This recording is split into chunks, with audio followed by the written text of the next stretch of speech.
Oui, c'est effectivement une surprise. On ne s'y attendait pas. Il y avait pas de bruit allant dans ce sens. Donc c'est la surprise du chef. Évidemment, il y a une opportunité historique.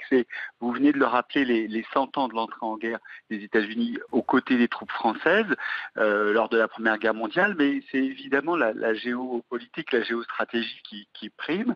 Et on le voit bien. Emmanuel Macron commence un début de mandat très international et il a cette opportunité d'inviter Donald Trump et de se positionner dans un leadership avec deux idées. La première, c'est qu'on voit bien que Donald Trump, l'unilatéral Donald Trump, il a du mal avec l'Allemagne et il a du mal aussi avec la Russie. Donc il y a cette double opportunité pour Emmanuel Macron d'apparaître comme le médiateur de la première puissance du monde avec la première puissance économique de l'Union européenne et avec la Russie. C'est évidemment une opportunité pour Emmanuel Macron de se replacer dans un leadership français très gaullien, hein, finalement. Pour rappeler, De Gaulle, c'était un peu le pendulum tactique entre la Russie et les États-Unis. Alors c'est ni droite ni gauche sur le plan intérieur, on va dire ni Poutine ni Donald Trump sur le plan extérieur, mais un peu des deux quand même.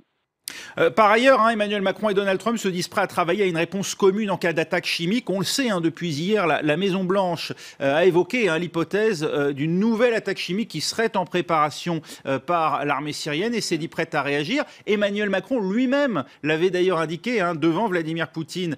C'était à la fin du mois dernier à Versailles. La France réagira en cas d'attaque à l'arme chimique. C'est peut-être un moyen aussi pour la France de s'assurer d'un soutien américain.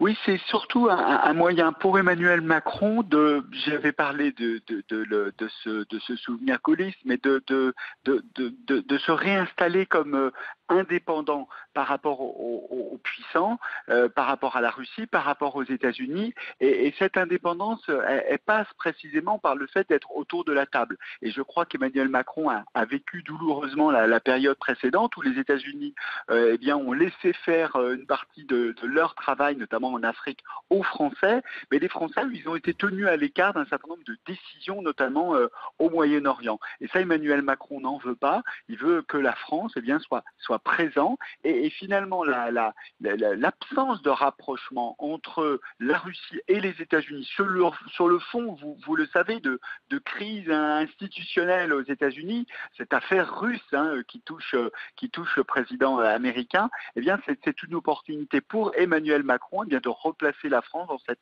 position de leadership en Europe et au centre des questions du monde entre Russie et États-Unis.